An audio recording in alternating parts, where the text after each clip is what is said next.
That's something beautiful that I hope to bring to the table, is breaking through these little pockets of knowledge and showing that in other sectors someone else is working on a similar challenge. Hi, I'm James Taylor, business creativity and innovation keynote speaker, and this is The Creative Life, a show dedicated to you, the creative. If you're looking for motivation, inspiration and advice while at home, at work or on your daily commute, then this show is for you. Each episode brings you a successful creative, whether that's an author, musician, entrepreneur, performer, designer or thought leader.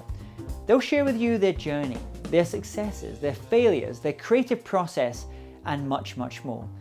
You'll find show notes for this episode as well as free training on creativity over at jamestaylor.me. Enjoy this episode. Hey there, it's James Taylor, and I'm delighted today to welcome onto the show Ramon Vullings. Ramon Vullings is a keynote speaker, author, cross-industry expert, and idea DJ. In his work, Ramon speaks about how to bring the outside world in, as well as why remixing of ideas cross-sector is a really smart strategy. Organizations including NASA, Rabobank, Nike, and PwC bring him in to provide the kind of innovative strategies, tools, and skills to look beyond the borders of their domain and transform their business in a smarter way. So welcome onto the show, Ramon. Thank you very much, James. So share with everyone what's going on in your world just now. Actually, I just got father for the second time, so now a 7 months old second son, which is great, but also challenging in terms of sleep and travels. So, but it's great. We had a fantastic summer, and now business has booted up again. So I'm slowly but surely flying out again. I'm actually going back to NASA in the beginning of November for a cross-industry summit. And I'm writing my next book, which is called ideaDJ. Fantastic. Now, I'm interested, you've got a newborn baby there as well. And knowing all you know about creativity, how the mind works, how the mind can become creative. Obviously, when every child is born, they're all, I think we probably both agree that everyone's born creative, but then this thing kind of happens. The creativity gets often knocked out of them. What are you doing with your own kids to ensure that they're going to stay connected with that creative part of themselves? I'm pretty sure you have the same kind of schooling system, because later on he will probably go to a Waldorf or Steiner, as we say it here, schooling, which is a more, let's say, liberal school, which focuses on connecting the head, the hands, and the heart. So in terms of school environments, we try to provide that as a free, maximum free option. And actually to see if we can keep screens away for as long as possible. So let's see how we endeavor on that. With our first son, it went pretty okay. He's now 7. And we clearly see that he has a beautiful link still with nature and with fantasy. As we see for a lot of kids, are also, let's say, seduced by screens. We have iPads everywhere, so it's sometimes a challenge to make sure that a child can stay as long as possible within their own fantasy world. So we hope to stimulate that environment. But yes, each child is different, each situation is different. So that's our approach. So tell me, how did you get into this world, the world that you speak on, which is this idea of cross-industry, innovating across different industries? I'm an industrial engineer and manager by education, and that's already a pretty broad kind of studies. So it's university studies which focuses on connecting different domains and preparing yourself as a more, let's say, generalistic manager or consultant, connecting all these different worlds. From that studies on, I actually befriended one of the teachers, Hans Kokhuis, who later also became my mentor. And Hans's, let's say, radical view was that companies and organizations needed more creativity. And that actually influenced me a lot. So I also, after a few years working for one of the larger consultancy firms, PwC Consulting, and later that arm got bought by IBM Business Consulting Services, I decided to start for myself, which is now about, I think, 16 years ago, on more innovation and creativity in companies. And as I was doing projects and workshops and ideation sessions with clients, more and more I felt that we're not really looking for that ultimate aha idea that comes out of nowhere. But a lot of companies are actually just looking sideways out of their silo, saying, we want a bit of this, but then apply it to our sector. And that's when, for me, the insight came, I need to specialize, in this case, as a generalist, I need to specialize on making these kind of connections cross-industry. And that's when I started to do more research into that field and finally writing also my book, which is called Not Invented Here, Cross-Industry Innovation. And since then, I've been literally flying all over the world to deliver talks and to do projects around helping companies to look outside their own borders. So we recently had Dr. K.H. Kim, who's a professor based in the US, talking about the study that she did where she looked into some of the top Nobel Prize winners. And she said one thing you find out in the real top people in that field is that they're very good boundary crossers. They're very good. They have a expertise in one field, their key domain, but then they switch things up. They'll go into other domains, learn from those, and try and either bring those back or apply what they know into those new domains that they're working in as well. I'm wondering, as you started kind of getting into this idea of kind of this cross industry and breaking out of silos, was there a key moment or a key case study or something that you came across? You went, okay, this deserves greater inspection. There's something here. I can't quite put my finger on it, but there's something here. I want to look further at that. Yeah, for me, because my background is in engineering, so mostly technical kinds of environments. At a certain point, I came across a presentation on biomimicry, which is the science which learns from nature. And one of the quotes there was also, at the end of the day, nature is still 1,000-fold more productive and more efficient than any industrial system.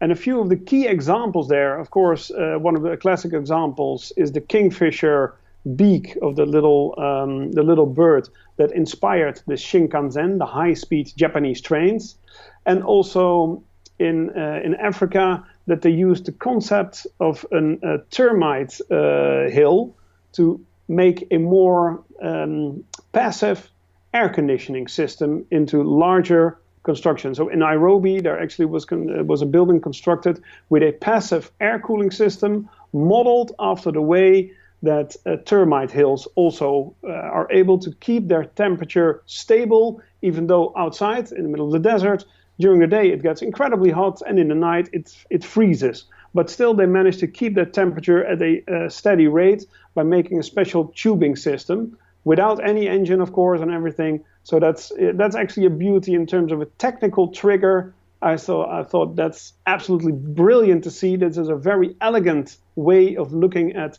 in this case, technical challenges. And later on, myself, I've been more specialized in process and business models and culture in terms of transferring ideas and concepts from different worlds. And have you found, so you worked in that world of consulting, being that person really in the organization, helping that organization achieve change in some way. You have been kind of running workshops and doing that kind of workshops, kind of trainer style. And then you've been the kind of keynote, kind of going up there. You do a lot of kind of keynoting today, being up there on the front and showing what is possible, inspiring and educating at the same time. Of those different types of modalities, different ways of helping organizations, is there one that you prefer, or do you actually like the fact that you have this combination? Yeah, the combination is great. Also, I do about, let's say, 60% of my time keynote speaking. And based on that, there's normally someone in the audience who thinks, hey, we want a speech like that at our company. Or, and that's absolutely great, that they say, hey, we'd love to do a project with you because you apparently have tools and techniques, because I explain a few, and also some are outlined in the book and the website. You can download free tools to do it yourself within your organization, to look out, to look outside. And about 40% of my time, I do project work, which is an incredible, beautiful influx of knowledge for my keynotes again. And yeah, that's absolutely great to go out with companies, to visit other companies, non-competitive companies. And these tours, these inspiration tours are great because we do them question-driven. There's normally a larger corporation that wants to Let's see, what did we have? They want to move from selling products to selling more services. So these are large technical companies. They sell a lot of products, let's say technical products, and they want to move way more in the consulting part to make more services company. And that's absolutely interesting to go and look at a law firm, how they are organized, because they only sell services, or to look at a consultancy firm or other areas. And it's always beautiful, because especially the companies that we ask, so can we visit you because we'd like to learn how you do X, Y, and Z, and we're bringing in this other company, non-competitive. 90% of the cases, people are very open and willing to receive you. And it's a fantastic tour and insight you get by looking in the kitchen of this totally different environment. I love that idea, and just being able to pick up, this idea of an inspiration tours, taking executive managers into different organizations, completely different industries, showing them how they're applying, how they're doing innovation at scale. I wonder about for yourself. So you're obviously working with clients, and you're learning things that way. You're consulting with clients, and you're kind of going deep with clients as well. You're going on these kind of inspiration tours and organizing these types of tours. But what other ways do you have of keeping that antennae up for ideas, being able, because I'm guessing you're looking for ideas from all different places, you're looking for inspiration from all different places. And a lot of social media now has a bit of a habit of trying to corral us in. Once it knows kind of what we like, it tries to show us more of what we like. Yep. How do you ensure that you keep quite a wide spectrum of interests? Well, of course, the confirmation bias, which makes sure that you're in all these fantastic social media bubbles, is something you literally need to fight against. Every time I go to LinkedIn, I always switch the view from top views to recent views, because that actually influences the algorithm.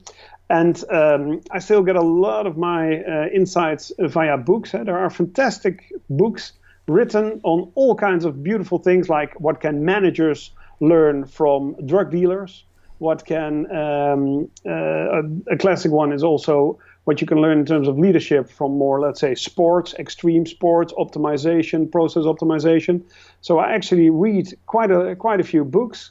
Then the beauty is that my keynotes are so generically applicable that I get invited to the most beautiful different conferences.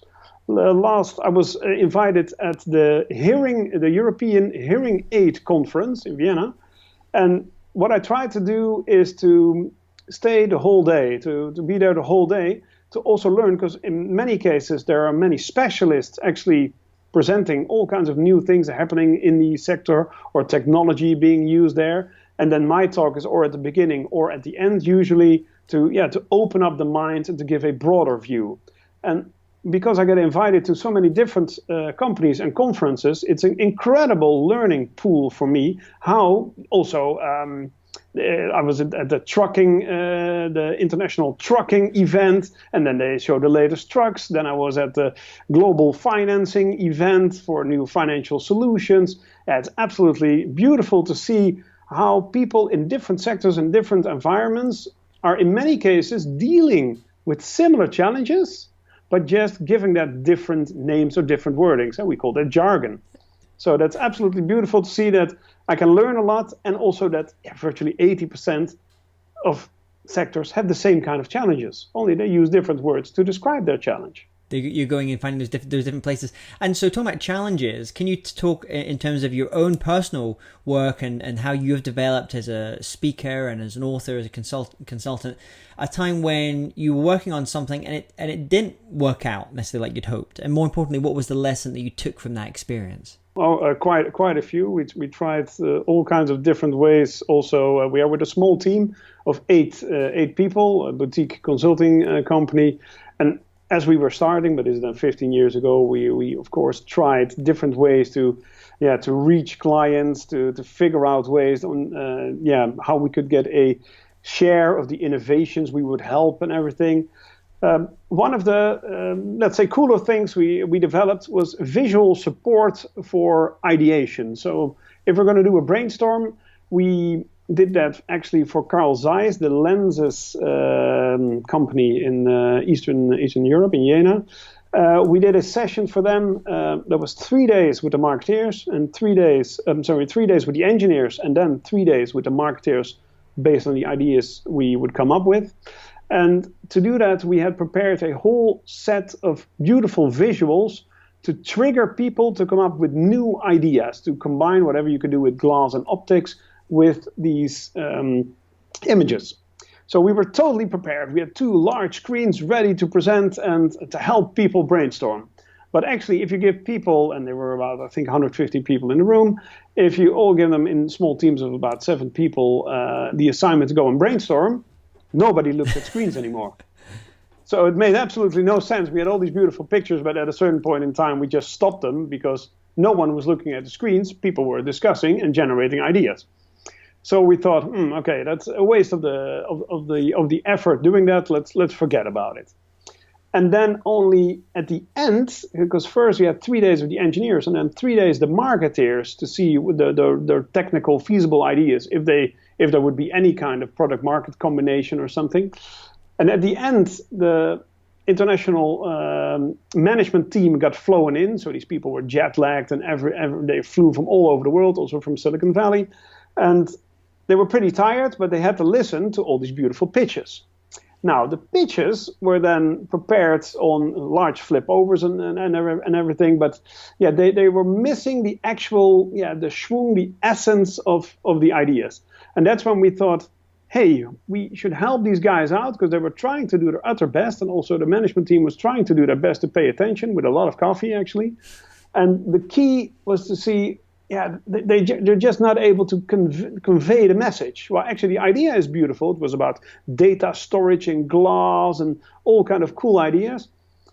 And we thought we should help them because we had our whole database of images. These were actually tagged, so we could easily find them. So as the pitches went on, we used the 2 screens because we booted them up again instead of the company logo. We now used that to show images to support the raw ideas.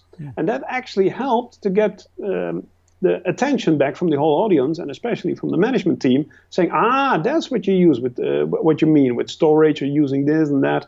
And that's how a product actually morphed into what we now call ideaDJ, the visual jockey for ideas, that we're actually supporting people who are presenting ideas. So that was actually from let's say something that totally didn't work out, and we just stopped the whole thing. It morphed into something new, visually supporting idea pitching. So that's fascinating. So I'm also interested, with the way that you work with your clients, is in that type of consulting model. I'm interested in, you think with many of these big companies that they would have internally in those organizations, they would have the labs, they would have research labs or looking for new things. So what is the benefit then of a company you mentioned like Carl Weiss there, of coming and bringing an external group of people in that don't know nothing about the industry necessarily that they're in? What are you really able to bring into that conversation and that experience that perhaps they would have struggled to do if they were just working on their own and with their own teams? Yeah, in quite a few cases, we get invited by someone, or they pick up my book somewhere, or they've seen something on the web, a slide share or something. So we get invited for a first orienting interview. And then I normally check my database because I have a mailing list and also a list of people who are just interested in cross-industry kind of ideas and things. And then I check who's already on my list of or on LinkedIn, who are the contacts that I already know. And then I ask these people, like, do you know about your colleague X, Y, and Z? Because they are already applying these techniques. And then in many cases, these people say, no, but that's a different department. Or no, tell me more. Or, oh, I need to write that down. So you see that many, especially larger corporations, have an incredible challenge on knowledge management and on sharing insights, because many of our larger clients have multiple labs, multiple new business development teams, multiple venturing teams, and they actually have a pretty hard time connecting with each other and sharing knowledge and insights.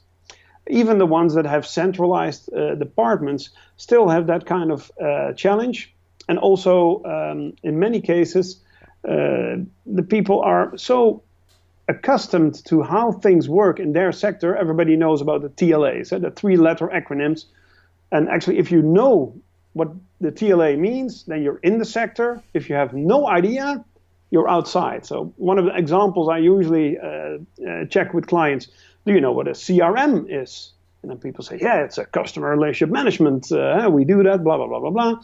And I say, yeah, that's beautiful, because in aviation, it's crew resource management. It's how they plan their pilots. And then you can also see that people can have a beautiful discussion if you use enough TLAs and thinking that they totally understand each other while they're actually talking about different things. And that's something beautiful that I hope to bring to the table, is breaking through these little pockets of knowledge and showing that in other sectors someone else is working on a similar challenge, but they just use different wordings. Even though they say they've done a very extensive research or a web search, then I also challenge, how do you actually search for things? Because if you are always searching, how do I get more clients, then you will get same solutions.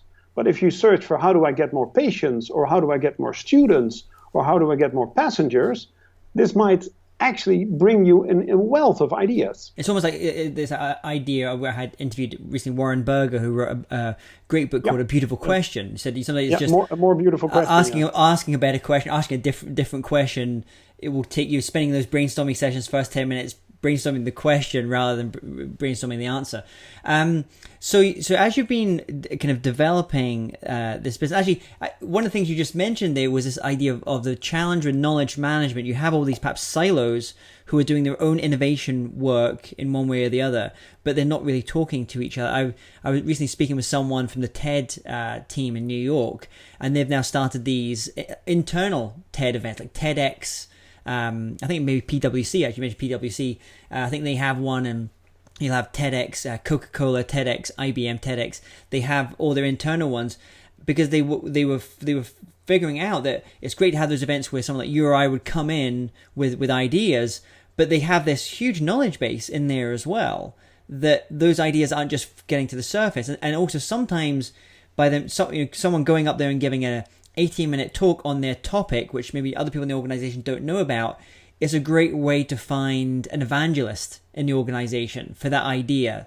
There's someone that maybe comes from the finance, say we haven't worked together, but I really like the idea. I think that can actually have an application to some of the clients that we're working with. I'm going to take you. So I love what you're doing there in terms of helping, not just going in there to provide your knowledge, your information, but helping bubble up the ideas that are perhaps already there, but they're not necessarily visible yet. They're not coming up to the surface. You mentioned a couple of tools that you use with your clients. What tools do you use in terms of personally that you find really useful, online tools or apps that you find very useful for the work that you do? Well, the best tool I personally use is going in. I fly quite a few times to fly out for Keynote. I always try to pick up some kind of bizarre magazine in the newsstand. So I've been reading up on extreme fishing sports, on I believe eating seaweed, on how to manage your garden. And that's a fantastic resource, because within those you need to look for the sector-specific magazines, because these are absolutely the best. They are the farthest away of what you normally do. But if you actually read through, you see, that's actually a very smart approach. So that's one of the key things that I use to capture that. And the best tool to use that sometimes, I just use the camera on my phone, especially these loose pictures and screenshots that I can take of different things. And then once about every month, I make a selection on all the pictures that I have in my database, which are not made here in Antwerp, where I live. So that's an easy selection of taking out the baby photos from all the other things. And also a separate list with the screenshots, which actually allows me to organize the inspiration that I find.